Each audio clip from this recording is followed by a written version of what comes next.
بسم الله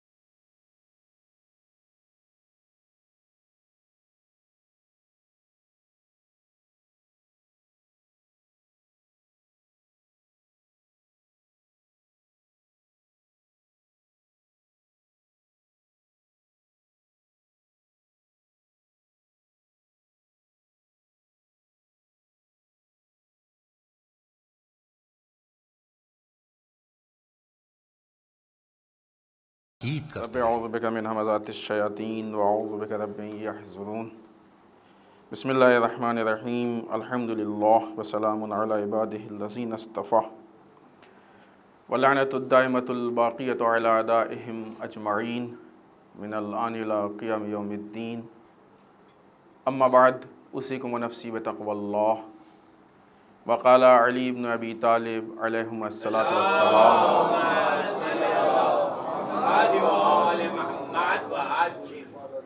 لسان العاقل وراء قلبہ وقلب الاحمق وراء لسانہ۔ عزیزان محترم، اس پہلے خطبے میں سب سے پہلے اپنے نفس کو پھر آپ سب کو تقوی پروردگار کی طرف دعوت دیتے ہوئے، اس لیے کہ تقوی پروردگار وہ اہم چیز ہے کہ جو انسان کو کامیابی کے راستے پہ لے جاتی ہے۔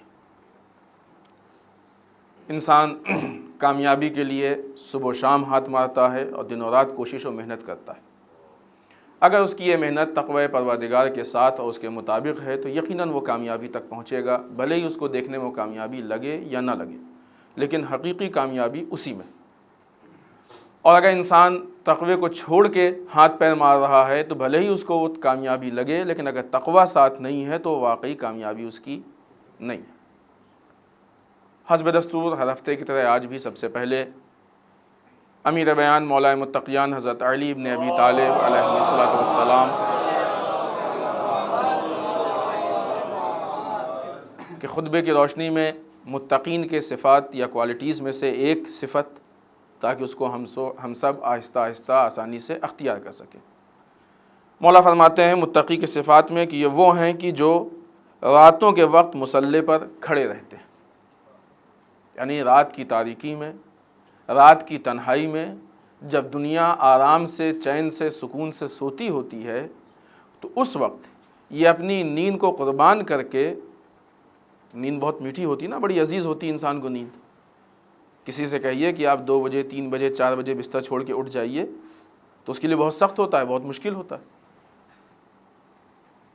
اور 2 3 4 تو پھر بھی آپ دیکھیں بعض اوقات جو ہے وہ صبح کی نماز میں مشکلات پیدا ہو جاتی ہیں، جو کہ واقعی صبح ہو چکی، لیکن نیند کا غلبہ بعض اوقات انسان کو مشکلات میں مبتلا کر دیتا ہے۔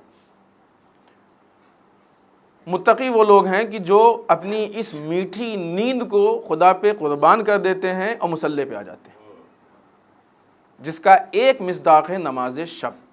بہت اہم نماز شب ہے، اس کے پہلے ہم نے کئی مرتبہ اس کی طرف اشارہ بھی کیا اور تاکید بھی کی ہے۔ نماز شب اہم ترین نمازوں میں سے ہے کہ انسان اگر نماز شب پڑھے تو یہ ڈائریکٹ انسان کی خدا سے بات ہوتی ہے۔ حالانکہ ساری نمازیں ایسی ہیں جو بات ہوتی ہے، لیکن نماز شب کی اہمیت نسبتاً کافی زیادہ ہے، اس کے فضائل بہت زیادہ ہیں، اس کے نتائج بہت زیادہ ہیں۔ فی الحال ابھی ہم کو نماز شب کے متعلق گفتگو نہیں کرنا، لیکن بات آ گئی تو لہذا تاکید آپ کے سامنے پیش کر دیں۔ کوشش کریں کہ حتماً نماز شب پڑھیں، اپنے آپ کو نماز شب کا عادی بنا لیں۔ متقین کے صفات میں سے ایک صفت یہ ہے کہ متقی راتوں کو مصلی پہ خدا کے بارگاہ میں کھڑا ہوتا ہے۔ نماز شب اس چیز کا نام ہے کہ جو انسان کو مصلی پہ لے آتی ہے۔ جب سب سویا کرتے ہیں تو یہ اپنے راز کی باتیں اپنے خدا سے کیا کرتا ہے۔ اور عزیزان محترم، ایک عجیب کیفیت ہوتی ہے اس تنہائی میں گفتگو کی، ایک عجیب کیفیت ہوتا ہے۔ اس کا مطلب یہ نہیں کہ انسان پھر ہر نماز تنہائی میں پڑھے، نہیں، کچھ نمازوں کا حکم ہے کہ وہ آپ آئیے جماعت سے پڑھیے۔ خب جمعہ قائم ہی نہیں ہو سکتی اگر انسان اکیلے ہو۔ کوئی انسان چاہے کہ جمعہ اپنے گھر میں پڑھ لیں گے ہم اکیلے، ممکن ہے؟ نہیں ہو سکتا۔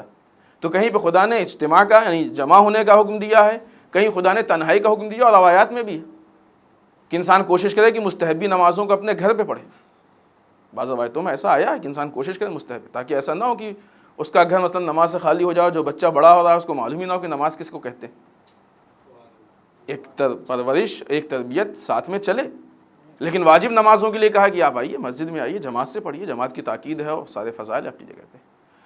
تو متقی کے صفات میں یہ ہے کہ وہ راتوں کو مصلی پہ کھڑا ہو کے خداوند متعال سے محو گفتگو ہوتا ہے، خداوند متعال سے کلام کرتا ہے، تاکہ وہ اپنے تقوی کو عملاً ثابت کر سکے۔ یہ متقی کے اعمال میں سے۔ آئیے حسب دستور مولا کے کلمات قصار میں سے ایک کلمہ آپ کے سامنے کہ مولا ارشاد فرماتے ہیں لسان العاقل وراء قلبہ۔ عاقل کہتے ہیں عقل مند کو، لسان العاقل عاقل کی زبان، عقل مند کی زبان، وراء قلبہ اس کے دل کے پیچھے ہوتی ہے۔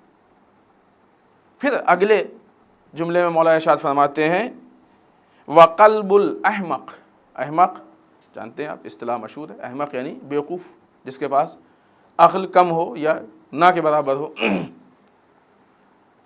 تو مولا فرماتے ہیں کہ قلب الاحمق، احمق کا دل وراء لسانہ اس کی زبان کے پیچھے ہوتا ہے۔ کیا مطلب؟ یہاں پہ دل سے مراد، قلب سے مراد یہ ہے کہ انسان کے سوچنے سمجھنے کی طاقت، وہ پاور کی جس سے انسان سوچتا سمجھتا ہے، جس سے انسان فیصلہ لیتا ہے۔ عقل مند وہ انسان ہے کہ جب وہ بولتا ہے تو سوچ سمجھ کے بولتا ہے۔ احمق وہ انسان ہے کہ جو پہلے بول دیتا ہے پھر سوچتا ہے۔ یہ فرق ہے مولا کی نگاہ میں۔ اس پہ سید رضی آپ نام سے واقف ہیں، بہت بڑے عالم دین گزرے ہیں، نہج البلاغہ کو جمع کیا ہے۔ بہرحال خدمات ان کے ایک سید رضی اس پہ نوٹ لگاتے ہیں کہ یہ بڑی عجیب و غریب و لطیف حکمت ہے۔ اس حکمت کے لیے سید رضی نوٹ لگاتے ہیں کہ بہت عجیب و غریب اور بڑی لطیف حکمت ہے، جس کا مطلب یہ ہے کہ عقل مند انسان غور و فکر کرنے کے بعد بولتا ہے، اور احمق انسان سوچے سمجھے بغیر بول ڈالتا ہے۔ یعنی عاقل کی زبان اس کے دل کی تابع ہوتی ہے، یعنی ایسا نہیں کہ جو کچھ سمجھ میں آ گیا وہ عاقل بول دیا، نہیں۔ پہلے انسان سوچتا ہے، سمجھتا ہے، غور و فکر کرتا ہے، اس کے فائدوں کو دیکھتا ہے، اس کے نقصانات کو دیکھتا ہے، اپنی ذمہ داریوں کو دیکھتا ہے، ان سب کے بعد جب فیصلہ ہوتا ہے کہ بول لے۔ البتہ یہ نہیں کہ مثلا ایک جملہ بولنا ہے تو پورے دن بیٹھ کے سوچا اور شام کو بولے، نہیں۔ یا آہستہ آہستہ انسان کے اندر ملکہ پیدا ہو جاتا ہے، ملکہ سمجھتے ہیں، ایک پاور آ جاتا ہے، ایک صلاحیت پیدا ہو جاتی ہے۔ آپ گاڑی ڈرائیو کرتے ہیں، آپ جب ڈرائیونگ سیکھ رہے تھے تو اس وقت آپ کو ایک مثلا گیئر بدلنے کے لیے بہت سوچنا پڑتا تھا، ہے کہ نہیں؟ مثال سامنے کی مثال دیکھیں، ایک گیئر چینج کرنے کے لیے بہت سوچنا پڑتا تھا، ایک مثلا ایکسیلیٹر سے پیر ہٹا کے بریک پلانے کے لیے سوچنا پڑتا تھا کہ کہاں ادھر ہے کہ ادھر ہے، جب آپ شروع کر رہے تھے۔ لیکن اب جب آپ چلانے لگے ہیں تو اب یہ چیز بہت عادی ہوگی، اب ذہن بھی آپ کو ادھر نہیں جاتا ہے، کہیں اور رہتا ہے، کچھ اور سوچتے ہیں، دیکھتے کچھ اور ہے، آٹومیٹک یہ کام ہو جاتا ہے۔ یہ کیا ہوا؟ آپ کے اندر وہ پاور، وہ ملکہ پیدا ہو گیا کہ اب یہ کام آپ کے پاور کے اندر آ گیا ہے، آپ کے ملکے کے اندر آ گیا ہے۔ اب اس کے لیے الگ سے بیٹھ کے سوچنا سمجھنا نہیں، بلکہ اسی کم ٹائم میں آپ اس کو سوچ سمجھ لیتے ہیں۔ انسان جب اس کے پاس دین کے بیس ہوں، دین کی بنیاد ہو، تو یہ ساری چیزیں خود بخود سوچ لیتا ہے کہ کیا ہماری ذمہ داری ہے، کیا ہم کو کرنا ہے، کیا نہیں کرنا ہے۔ لہٰذا جیسا کہ سید رضی اس کی وضاحت میں ارشاد فرماتے ہیں کہ اس انسان کی، عقل مند انسان کی زبان اس کے دل کی تابع ہوتی ہے۔ کیا مطلب؟ کہ وہ سوچتا ہے، سمجھتا ہے، فائدے نقصان کو دیکھتا ہے، پھر اس کے بعد بولتا ہے۔ اور احمق انسان کا دل اس کی زبان کے تابع ہوتا ہے۔ کیا مطلب؟ کہ وہ بغیر سوچے سمجھے بول دیتا ہے۔ اب جب بول دیتا ہے تو سوچتا ہے کہ جو ہم نے بولا ہے اس کا دفاع کیسے کریں، اب جو کیونکہ وہ تو بول دیا ہے نا، اب جو بول دیا ہے تو اس کا دفاع کیسے کریں۔ دونوں میں بہت بڑا فرق ہے۔ جب انسان سوچ سمجھ کے بولتا ہے تو اس کی ساری کوششیں حق کے لیے ہوتی ہیں، اور جب بول کے سوچتا سمجھتا ہے تو اس کی ساری کوششیں اپنی بات کو جلانے کے لیے ہوتی ہیں۔ اسلام میں اہم یہ نہیں ہے کہ ہم اپنی بات کو جلائیں، اسلام میں اہم یہ ہے کہ ہم حق کو آگے لے کے آئیں۔ لہٰذا انسان کا بولنا، خود بولنے کے لیے بے انتہا روایتیں ہیں، بہت ساری حدیثیں ہیں، خود مولا کے بہت سارے کلمات ہیں، اور اگلے ہفتے بھی جو کلمہ آئے گا اتفاق سے وہ بھی، چونکہ بات آپ کو معلوم ہے کہ سیریل سے سارے کلمات چل رہے ہیں، اس ہفتے بھی ہے اور اگلے ہفتے بھی ایسے ہی، اس کی وضاحت میں بھی ہم کافی چیزیں پیش کریں گے۔ مولا نے کئی جگہ پہ کہا کہ جب انسان کی عقل تمام ہوتی ہے، یعنی عقل مکمل ہوتی ہے، تو اس کا کلام کم ہو جاتا ہے، ناقص ہو جاتا ہے۔ ناقص کا مطلب کم ہو جاتا ہے، یعنی فالتو چیزیں کلام سے ہٹ جاتی ہیں، بیکار چیزیں۔ ناقص کا مطلب یہ نہیں کہ جو بولنا چاہیے اس میں سے کم کر دے، ناقص کا مطلب یہ کہ جو بولتا تھا اب تک فالتو چیزیں اس کو ناقص کر دیتا ہے، یعنی اب جو اصل کلام ہوتا ہے وہی کامل ہوتا ہے۔ ورنہ اگر انسان زیادہ بولے تو بولنے کی مذمت ہوتی ہے، اور اگر وقت پہ نہ بولے تو چپ رہنے کی مذمت ہوتی ہے۔ ہر جگہ چپ رہنا بھی صحیح نہیں ہے، ہر جگہ بولنا بھی صحیح نہیں ہے۔ موقع محل کو جہاں بولنا چاہیے گا وہاں بعض اوقات انسان کی خاموشی ظلم ہوتا ہے، بعض اوقات بولنا ظلم ہوتا ہے، بعض اوقات خاموشی ظلم ہوتا ہے۔ انسان کو مثال طور پہ کہیں پہ ظلم ہو رہا ہے، کوئی بات ہو رہی ہے، ہم خاموش بیٹھے، میدان کربلا کا واقعہ ہو گیا، کوفے والے خاموش تھے، یہ خاموشی ظلم تھی، یہ خاموشی ظلم تھی۔ اہل حرم کو اسیر کر کے کوفہ اور شام کے بازار میں لایا گیا، سب تماشا دیکھتے رہے، خاموش رہے، دربار میں بیٹھے رہے، یہ خاموشی ظلم، یہ خاموشی۔ اب یہاں پہ کوئی نہیں کہہ سکتا کہ صاحب مولا کہا ہے تو کہا ہے کہ نہیں، عقل تمام ہوتی ہے تو کلام ناقص، نہیں، یہ خاموشی ظلم۔ یہی بھی انسان کو سوچنا چاہیے کہاں بولنا ہے کہ نہیں، کہاں نہیں بولنا ہے۔ ظلم کے خلاف بولنا ضروری ہے، انسان کے واجبات میں سے ہے، ضروریات میں سے۔ لہٰذا جو مولا فرماتے ہیں کہ سوچنا سمجھنا، یعنی عقل مند انسان کی زبان دل کے پیچھے ہوتی ہے اور احمق کا دل زبان کے پیچھے ہوتا ہے، اس کا مطلب یہی ہے کہ انسان سوچے، انسان فکر کرے کہ کہاں ہم کو بولنا ہے، کہاں نہیں بولنا ہے۔ آپ دیکھ لیں، بہت سامنے کی چیز ہے سماج و معاشرے میں۔ ہم نے آپ سے بارہا کہا کہ یہ کلمات قصار ایسا نہیں ہے کہ آپ کو صرف نماز و روزے کی طرف دعوت دیتے ہیں، نہیں، نماز و روزے کی طرف دیتے ہیں دعوت، ایسا نہیں، نماز ضروری ہے، واجب ہے، لیکن اس کے ساتھ ساتھ آپ سماج و معاشرے میں کیسی زندگی گزاریں، کس کے ساتھ اٹھیں، کس کے ساتھ بیٹھیں، کس سے دوستی کریں، کس سے بولیں، کس سے نہ بولیں، کس سے بولیں تو کیسے بولیں، کیسے نہ بولیں، باقی چیزیں، ساری چیزیں اس میں موجود، اسلام میں موجود ہیں۔ لہٰذا بعض اوقات ایسا ہوتا ہے کہ انسان کی زبان ہے کہ جو اس کو بہت سے ایسے انسان ہوتے ہیں بیچارے جو دل کے بہت اچھے ہوتے ہیں، لیکن زبان کی وجہ سے لوگوں کو ان سے مشکلات ہوتی ہیں۔ بہت سے ایسے ہوتے ہیں کہ جو دل کے خلاف ہوتے ہیں لیکن زبان سے میٹھے بنے ہوئے ہوتے ہیں، تو وہ بھی غلط ہے، وہ بھی پرابلم۔ لہٰذا انسان جب بھی بولے سوچ سمجھ کے بولے، تاکہ ایسا نہ ہو کہ زبان اس کی اچھائیوں کو چھپا لے جائے۔ انسان کے اندر جو اچھائیاں ہیں وہ اچھائیاں زبان کی وجہ سے چھپ جائیں، یہ انسان کا اپنے اوپر ظلم ہے۔ خود اچھا ہے لیکن زبان یہ بتا رہی ہے کہ خراب ہے۔ اب اس میں ہو سکتا ہے بعض اوقات کہ ایک انسان مثلا مشکل ہے کوئی اور کہیں پہ حق کی باتیں کہہ رہا ہے، رسول اکرم صلی اللہ علیہ وآلہ وسلم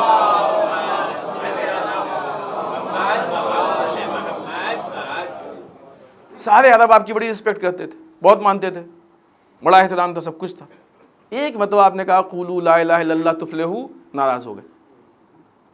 تو آپ کہیں نا کہ زبان کی وجہ سے نہیں، زبان کی وجہ سے تو ہوئے لیکن حق یہ تھا، بولنا تھا، یہاں پہ چپ نہیں رہ سکتے ہیں، یہاں پہ بولنا واجب، یہاں پہ بولنا ضروری ہے۔ تو اگر باطل ناراض ہو رہا ہے تو کوئی بات نہیں، نو پرابلم، باطل کو ناراض ہونا چاہیے، کوئی مشکل نہیں ہوگا تو معلوم کیسے ہوگا حق و باطل کا فرق کیا ہے۔ باطل کے ناراض ہونے سے کوئی مشکل نہیں ہونی چاہیے، انسان ایسا بولے کہ جس سے حق قریب آئے، باطل دور جائے، معلوم ہو جائے نا، کلیئر ہو جائے۔ جناب ابراہیم علیہ السلام کا واقعہ آپ نے بارہا سنا ہے کہ جس وقت وہ سارے لوگ شہر سے باہر اپنی عید منانے گئے تھے اور جناب ابراہیم نے سارے بتوں کو توڑ دیا تھا اور وہ اسلحہ اور ہتھوڑا بڑے بت کے ہاتھ میں دے دیا تھا۔ جب وہ لوٹ کے انہوں نے دیکھا کس نے کیا، کہا کہ جس کے ہاتھ میں ہتھوڑا، کہا نہیں، یہ کام صرف ابراہیم کا، یہ کام ابراہیم کے علاوہ کسی اور کا نہیں۔ سارے شہر والے ایک زبان ہو کے بول رہے تھے کہ یہ کام ابراہیم کے علاوہ کسی اور کا نہیں ہو سکتا۔ کیوں کسی کو کسی اور پہ شک نہیں ہوا؟ کیوں لوگوں نے تحقیق کرنے کی کوشش نہیں کی؟ بغیر تحقیق کیے ہوئے، بغیر سوچے سمجھے، نہیں، یہ کام صرف ابراہیم کا۔ کیوں؟ ابراہیم نے اپنے حق اور اپنے مذہب کو ان کے سامنے اتنا کلیئر کیا تھا کہ دیکھو ہماری یہ فکر ہے، لہذا جب اس فکر کا کام ہوا تو ابراہیم کی طرف نسبت دی گئی۔ آج ہماری بھی یہی ذمہ داری ہے، بولنا نہ بولنا اپنی جگہ پہ ہے، زیادہ کم بولنا اپنی جگہ پہ ہے، لیکن جب بھی اس کے حق کی بات آئے انسان خاموش نہ رہے، جب بھی حق کے خلاف بات آئے تب بھی خاموش نہ رہے، تاکہ پوری دنیا اس کو اس کے حق سے، اس کی فکر سے، اس کے دین سے پہچان جاؤ، جب بھی بات آئے کہیں نہیں یہ کام اسی کا ہو سکتا ہے۔ اتنا کلیئر، اگر انسان اتنا کلیئر نہیں ہے تو اس کا مطلب کہ اس کی شخصیت لوگوں کے سامنے ایسی ہے کہ لوگ کنفیوز ہیں کہ یہ کس شخصیت کا مالک ہے۔ جناب ابراہیم کے بارے میں کسی کو کنفیوژن تھا؟ نہیں، سب کو معلوم تھا کہ ابراہیم اس فکر کے مالک ہیں، ابراہیم ایسا کریں گے۔ در واقع اگر انسان جان بوجھ کے ایسا کر رہا ہے تو یہ ایک نفاق کی قسم ہے کہ ہم ہیں کچھ اور ظاہر کچھ کر رہے ہیں. لہٰذا یہ زبان کی جو ظاہراً بہت چھوٹی سی چیز ہے، اس کو چلانا بہت آسان ہے، در واقع بہت بڑی ذمہ داری کی مالک ہے. ہم کو اس پہ غور و فکر کرنا چاہیے. بہت زیادہ سوچ کے تھوڑا بولنا یہ بہتر ہے بنسبت اس کے کہ انسان زیادہ بول کے تھوڑا سوچے. محاورہ ہے نا اردو میں کہا جاتا ہے. لہٰذا مولا کے اس قول کو اپنی زبان پہ اتنا ثبت کر لیں کہ ہمیشہ بولنے سے پہلے انسان علی کے اس قول کے مطابق سوچے کہ ہم کو کیا بولنا چاہیے، اور جو مناسب موقع ہو ضروری اس کو ضرور بولنا چاہیے، لیکن جو ضروری نہ ہو وہاں پہ خاموشی بہتر ہوتی ہے. بسم اللہ الرحمن الرحیم. انا اعطیناک الکوثر فصل لربک وانحر انا شانئک هو الابتر.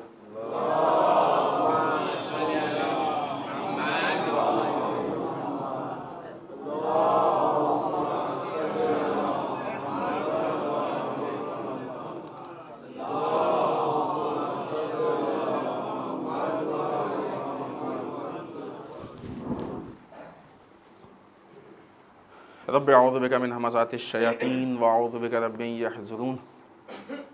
بسم اللہ الرحمن الرحیم. الحمد للہ الذی لا یبلغ مدحتہ القائلون ولا یحصی نعمہ العادون ولا یؤدی حقہ المجتہدون. اللہم صل وسلم علی صاحب الدعوۃ النبویہ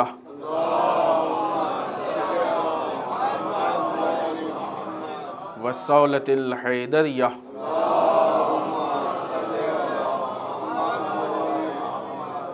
والعصمت فاطمیہ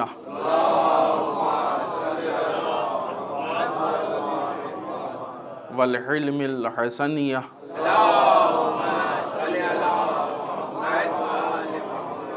والشجاعت الحسینیہ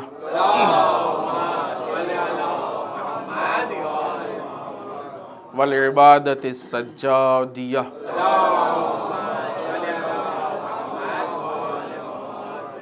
والآثار الباقریہ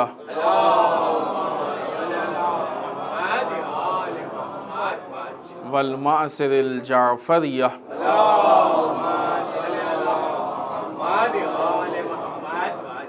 والعلوم الکاظمیہ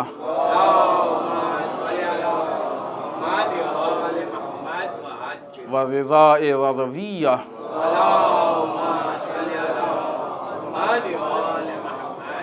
والجود التقویہ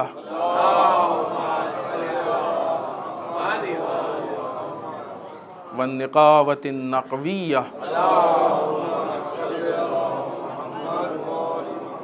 والہیبۃ العسکریہ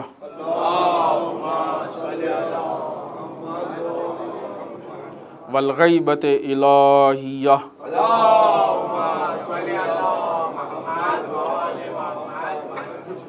واللعنۃ الدائمۃ الباقیۃ علی اعدائہم اجمعین من الآن الی قیام یوم الدین. اما بعد، عزیزوں، اس دوسرے خطبے میں بھی سب سے پہلے اپنے نفس کو پھر آپ سب کو تقوی پروردگار کی طرف تاکید کرتے ہوئے اس ہفتے کے مناسبات میں سب سے پہلی مناسبت اور سب سے اہم مناسبت سرکار کونین رحمت للعالمین احمد مجتبیٰ محمد مصطفیٰ رسول خدا صلی اللہ علیہ وآلہ وسلم کی ولادت باسعادت کی تاریخ. آپ کی تاریخ ولادت کے متعلق تاریخوں میں اختلاف ہے. بعض تاریخیں کہتی ہیں کہ آپ 12 ربیع الاول یعنی آج کی تاریخ میں پیدا ہوئے. بعض تاریخوں میں دوسری تاریخیں ہیں، یعنی ہسٹری کی کتابوں میں. اہل شیعہ کے نزدیک معتبر ترین روایت اور متفقہ ترین روایت 17 ربیع الاول کی ہے. برادران اہل سنت کے نزدیک معتبر روایت 12 ربیع الاول کی ہے. بالآخر کب آئے رسول اس سے زیادہ اہم یہ ہے کہ کون آیا، اور کب آئے سے زیادہ اہم یہ ہے کہ کیا لے کے آئیں. ہم کو کس پہ عمل کرنا ہے. لہٰذا اس بات پہ ہم اختلاف کریں کہ نہیں 12 کو نہیں 17 کو مثال کے طور پہ آپ نے کسی ایک عالم دین کو دعوت دی مجلس کے لیے، ایک آدمی کہتے ہیں کہ وہ مثلاً 12 بجے کی مجلس تھی تو 11 بجے آ گئے، دوسرے صاحب کہتے ہیں نہیں 11:30 پہ آئے، تب آپ ان 11 اور 11:30 کے بیچ کے اختلاف کو دیکھیں گے یا ان کی مجلس سنیں گے؟ اہم مجلس، روایات میں اختلاف ہے اور بہرحال اس میں کوئی وہ نہیں، اہم یہ ہے کہ وہ ذات کون ہے کہ جو آئی ہے اور کیا لے کے آئی ہے، ہماری ذمہ داریاں کیا ہیں اس کے متعلق۔ اس موقع پہ اور ظاہر سی بات رسول کی ایسی شخصیت ہے، رسول کی ایسی ذات ہے، جب بڑی شخصیتیں آتی ہیں، جب بڑی ذاتیں آتی ہیں تو ان کے جشن کو ہم ایک دن میں محدود نہیں کرتے، ہے نا؟ آپ دیکھیں پہلے بھی محفلیں ہوتی ہیں، بعد میں بھی محفلیں ہوتی ہیں، پہلے بھی لوگ خوش ہوتے ہیں، بعد میں بھی خوش ہوتے ہیں۔ اسلام کی نگاہ میں سب سے بڑی شخصیت ذات رسالت مآب کی ہے، تو رسول کے آنے کے جشن کو ایک دن میں کیوں محدود کریں؟ تو کیوں نہ اس کو 12 سے 17 کر دیں، پورا ہفتہ جشن کریں، سب مل جائیں، ایک پلیٹ فارم پہ آ جائیں، بہت سمپل سی چیز ہے نا۔ اسی بات کو امام راحل امام خمینی نے ہفتہ وحدت کا عنوان دیا، لہٰذا آج ہم آپ سب کی خدمت میں ولایت باسعادت کی مبارکباد پیش کرتے ہیں اور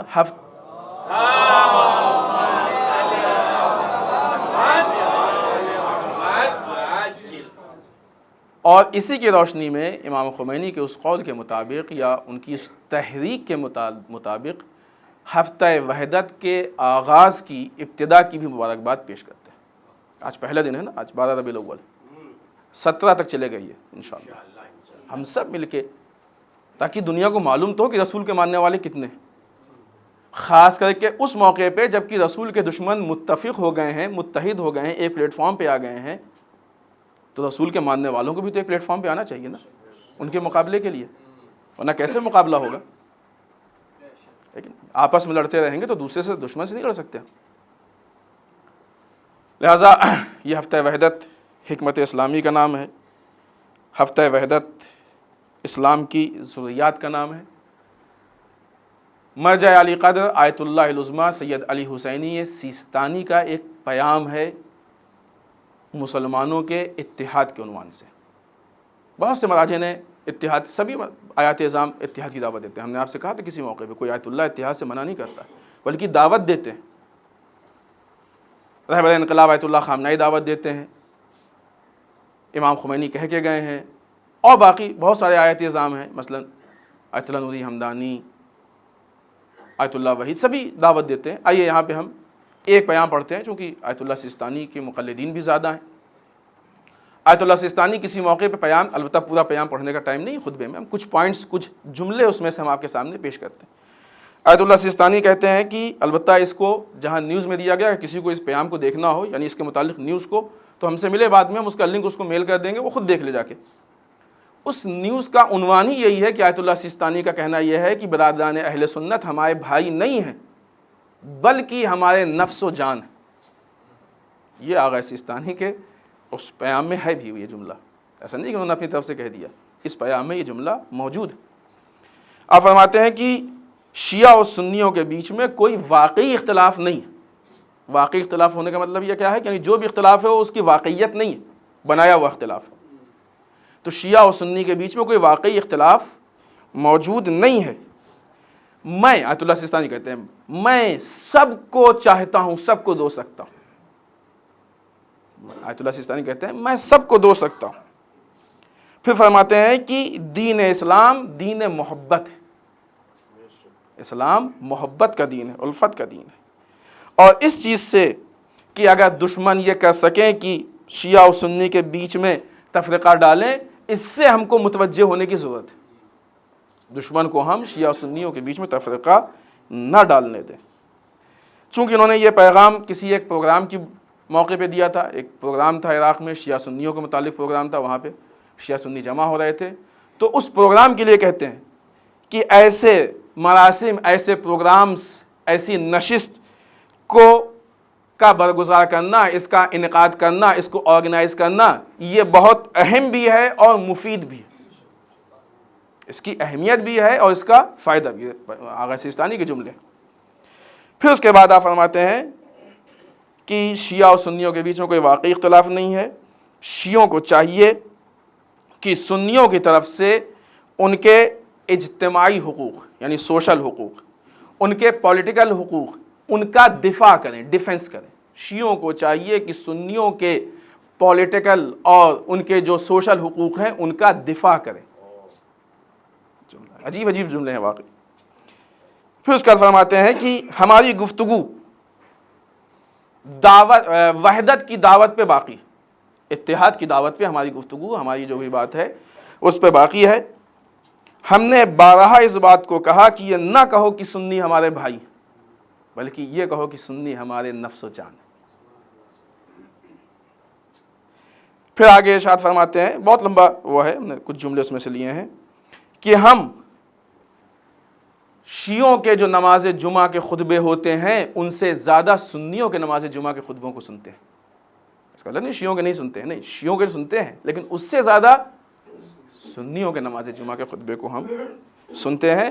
فرماتے ہیں کہ ہم کعبہ، نماز، روزہ ان چیزوں میں متحد ہیں۔ ان کے حساب سے یہ دلیل ہے اتحاد کی۔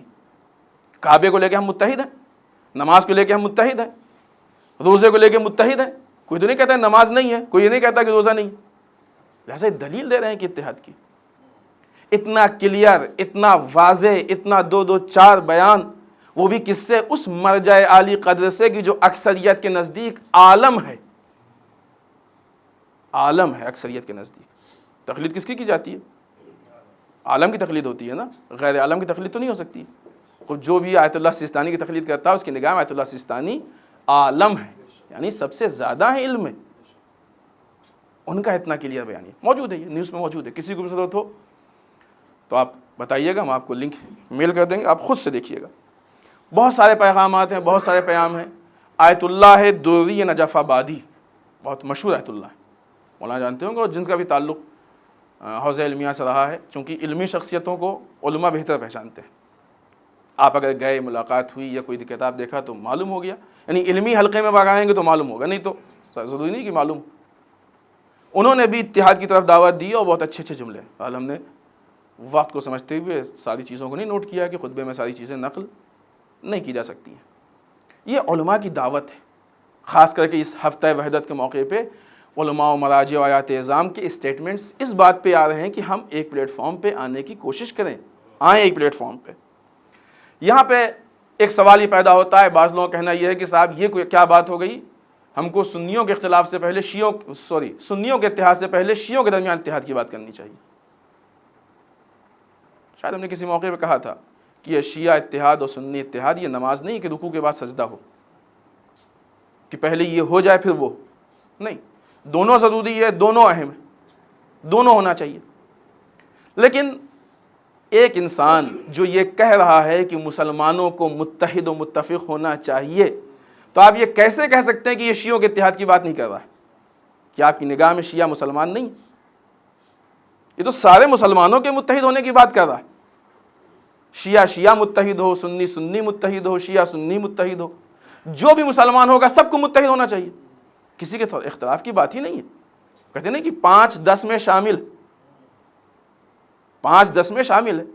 آپ کے کسی کے اوپر 5 روپے ہیں، وہ کہتا ہم آپ کو 10 دے رہے ہیں، کہ نہیں 10 اس بعد میں، پہلے وہ 5 دیجیے آپ۔ بابا اس 10 میں تمہارا 5 شامل ہے۔ اگر یہ کوئی کہہ دے کہ سارے مسلمانوں کو کھانے پہ بلایا جا رہا ہے، دعوت ہے، آپ لوگ آئیے گا آج کھائیے، یہ صرف مثال ہے، ایسا ہے نہیں کہیں۔ سارے مسلمانوں کی دوپہر مثلا نماز کے بعد دعوت ہے، تو کوئی کہے گا کہ صاحب آپ نے مسلمانوں کو بلایا، شیعوں کو کیوں نہیں بلایا؟ کوئی کہے گا؟ شیعہ مسلمان ہے، اس میں کوئی شک نہیں ہے۔ جو اس طرح کے اشکالات پیدا کر رہا ہے اس سے پوچھنا چاہیے کہ بھائی آپ کیا شیعوں کو مسلمان نہیں مانتے ہیں؟ کس نے آپ سے کہہ دیا کہ شیعوں کے اتحاد کی بات نہیں ہے؟ جب تک شیعہ متحد نہیں ہوگا سنی کے سامنے کیسے ہاتھ پھیلائے گا؟ اور جب تک سنی متحد نہیں ہوگا شیعوں کے سامنے کیسے ہاتھ پھیلائے گا اتحاد کے لیے؟ لہٰذا ایسی کوئی بات نہیں۔ ہاں، اب اس کے علاج کی ضرورت ہے۔ اگر کہیں پہ کوئی کسی کے ذہن میں کنفیوژن پیدا ہو جائے تو اختلافات چھوٹے موٹے، جب انسان قریب ہوتا ہے، وابستگی ہوتی ہے، تو اختلافات تو چھوٹے موٹے ہوتے ہی ہیں۔ بھائی بھائی میں ہو جاتے ہیں، باپ بیٹے میں ہو جاتے ہیں، میاں بیوی میں ہو جاتے ہیں، نہیں ہوتے؟ کس سے اختلاف نہیں ہوتا ہے؟ جو لا تعلق ہوتا ہے. روڈ پہ چلنے والے جو آپ کی پہچان کا نہیں، اس سے کوئی اختلاف ہوتا ہے آپ کا؟ کوئی نہیں ہوتا. وہ اپنے راستے جا رہا ہے، اپنے راستے جا رہا ہے، کیونکہ آپ کا اس کا راستہ بھی بعض اوقات الگ ہوتا ہے. لیکن جب آپس میں اختلافات پیدا ہوتے ہیں تو عقل مندی کا تقاضا یہ ہے کہ جس بیس پہ اختلاف پیدا ہو، جو کنفیوژن ہو، اس کو بیٹھ کے آپس میں حل کر لیں. اگر کسی کے ذہن میں کسی کے متعلق کوئی کنفیوژن ہے تو جا کے دو چار پوچھ لے کہ بھائی ہم یہ سمجھتے ہیں کہ آپ ایسے ہیں، آپ اس کو کلیئر کیجئے. اگر کسی کے ذہن دو چار ایک دم، ان چیزوں سے اختلافات مرتے ہیں، ختم ہوتے ہیں. اور اگر نہ پوچھا جائے تو اختلافات پلتے ہیں، جنم دیتے ہیں. اختلافات کو دور کرنا ہم سب کی ذمہ داری ہے. آج 12 ربیع الاول کی تاریخ ہے. آپ کے اپنے ہندوستان میں دیکھیے کتنے شہروں میں آج مسلمان سہمے ہوئے ہیں. کس سے سہمے ہوئے ہیں؟ دشمنوں سے سہمے ہوئے ہیں اپنے؟ نہیں، مسلمان آپس میں ایک دوسرے سے سہمے ہوئے ہیں. بعض شہروں کی فضا ہے ایسی، ہم نہیں چاہتے یہاں پہ نام لیں، لیکن ہیں اس وقت حالات ایسے، کیونکہ وہاں پہ اختلاف کی کوشش کی جا رہی ہے. اگر یہ خدا نخواستہ جھگڑا ہو گیا کہ خدا نہ کرے سب کو محفوظ رکھے انشاءاللہ، کون مرے گا؟ گھوم پھر کے مسلمان ہی تو مرے گا.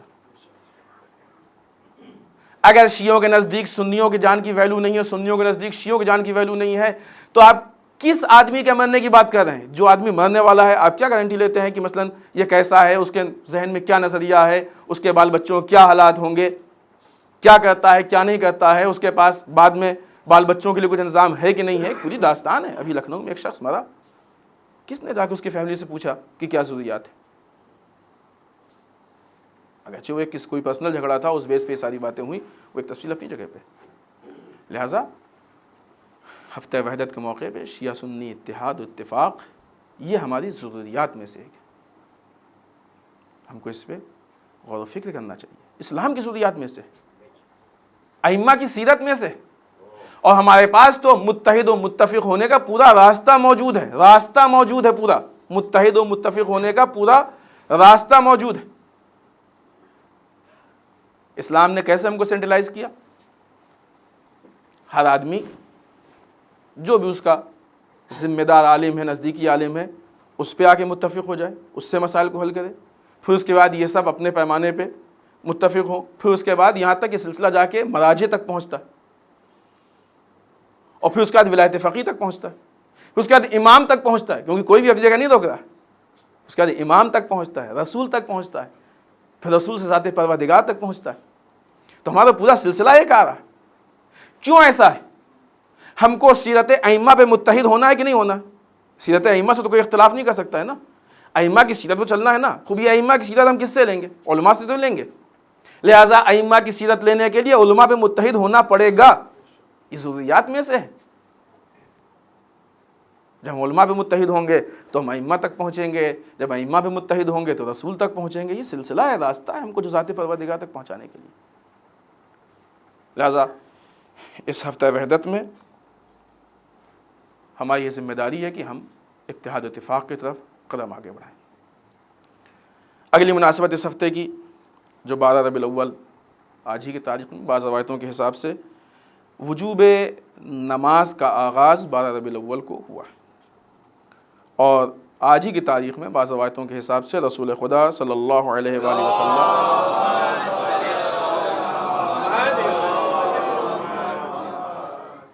مکے سے ہجرت کر کے آج کی تاریخ میں مدینے کے قباء مقام پہ پہنچے ہیں، اور اس جگہ پہ آپ نے ٹھہر کے علی ابن ابی طالب علیہ الصلوۃ والسلام کا انتظار کیا.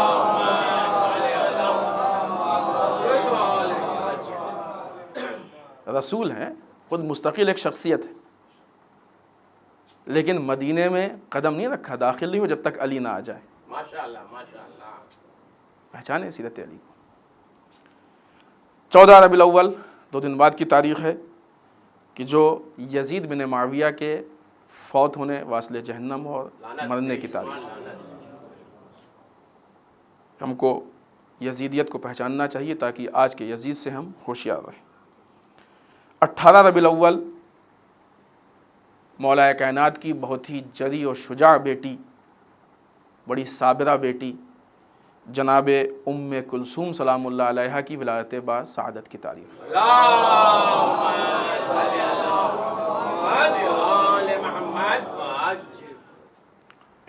ایک عجیب سانحہ اور ایک عجیب اتفاق ہے کہ جو خاص کر کے آپ کے بامبے اور بالی ووڈ میں ہے، قوم کے درمیان کافی اس پہ گفتگو بھی چل رہی ہے۔ ایک فلم بن رہی ہے جس فلم کا نام ہے ڈیوڈ۔ اس فلم کے ڈائریکٹر کا نام ہے بیجوئے نائمبیر۔ اس فلم میں نہیں معلوم اس چیز کو ہم کیا لفظ دیں۔ اس فلم میں ایک سانگ ہے، ایک گانا ہے جس کو اگر آپ کو سنایا جائے تو آپ نہیں کہہ سکتے کہ یہ گانا ہے۔ امام حسین کا نام، امام حسن کا نام، جناب علی اکبر کے سینے سے برچھی نکالنے کی بات، جناب علی اصغر کا ذکر، پوری نوحے کے روش پہ عجیب ہے۔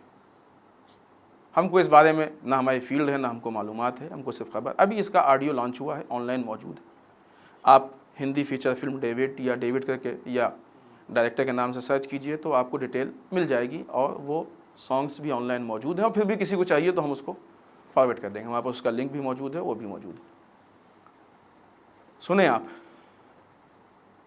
کوشش کریں کہ نوحے اور گانے کو ملنے نہ دیں، یہ ہماری عزاداری کی توہین ہے۔ اور تب بہت ساری ایسی جگہیں بھی جہاں پہ نوحے اور گانوں کو ملانے کی کوشش کی جا رہی ہے، وہاں پہ بھی ہم کو روکنا چاہیے۔ اس کا مطلب یہ نہیں کہ وہاں پہ چھوڑ دیں، نہیں، وہاں بھی روکنا چاہیے۔ شرعی مسائل ہیں کہ مدح اہل بیت کو گانوں کی دھن میں نہیں کرنا چاہیے، اپنی جگہ پہ صحیح ہے، ہونا چاہیے، وہ بھی ہونا چاہیے۔ فی الحال یہ فلم ایسی ہے کہ جو ظاہراً نہیں معلوم، جیسا کہ ہمیں خبر ہے 1 فروری کو ریلیز ہونے والی، کہ آپ کی ذمہ داری ہے۔ ہمیں معلوم ہے کہ ہمارے مجمع میں بہت سے ایسے لوگ ہیں جن کا تعلق فلم انڈسٹریز سے، آپ کو ہم سے بہتر ان چیزوں کے بارے میں معلومات ہوگی۔ آپ کوشش کیجئے کہ دیکھیں، علماء کا یہ خیال ہے کہ یہ کربلا، نوحے یا اس طرح کی چیزوں کی توہین کیا ہے، قانونی چارہ جوئی کیا ہے، نکل سکتا ہے نہیں نکل سکتا ہے، کیا ہو سکتا ہے کیا نہیں ہو سکتا ہے، یہ آپ کا کام۔ اس سے پہلے کربلا فلم بنانے کی کوشش کی گئی تھی، الحمدللہ ہمارے عوام نے بہت اچھا مظاہرہ کیا تھا، اچھے طریقے سے کوشش کی تھی۔ ایک مرتبہ پھر آپ لوگوں کے آزمائش اور امتحان کا وقت آ گیا۔ کوشش کریں کہ عزاداری اور کربلا یا ذکر حسین یا نام حسین کیچڑ میں نہ جانے پائے، یہ بچانا ہماری ذمہ داری ہے۔ اس ہفتے کے حالات میں سے روہنگیا میں ہزاروں مسلمان بودھیوں کے حملے کے ڈر سے وہاں سے ہجرت کر کے تھائی لینڈ چلے گئے۔ یہ بودھی وہی کہ جو میانمار حکومت ان کو سپورٹ ہے، ہزاروں، یہ بیچارے بے گھر۔ اس کے علاوہ خود عراق میں چہارشنبے میں ایک عزاخانے میں بلاسٹ ہوا کہ جس کے نتیجے میں 53 لوگ شہید ہوئے ہیں اور 57 لوگ زخمی ہوئے۔ یہ چیزیں بتائی جاتی ہیں تاکہ آپ ان حالات سے آگاہ رہیں اور اپنے دشمن کو پہچانتے رہیں۔ ایک مسئلہ ہے کہ جس کو بیان کرنا ضروری سمجھتے ہیں، وہ یہ کہ جو لوگ کرسی پہ بیٹھ کے نماز پڑھتے ہیں، اعضائے سجدہ کا زمین پہ ٹچ ہونا ضروری ہے، واجبات میں سے ہے۔ اگر ایک بھی نہ ٹچ ہو تو سجدہ باطل ہے۔ اگر کوئی زمین پہ سجدہ نہیں کر سکتا ہے، کرسی پہ بیٹھ کے میز پہ سجدہ کر رہا ہے، تو گھٹنا مجبوری ہے، کیونکہ گھٹنے ہی زمین پہ پہنچ جائے تو اس کو کرسی پہ بیٹھنے کی ضرورت نہیں۔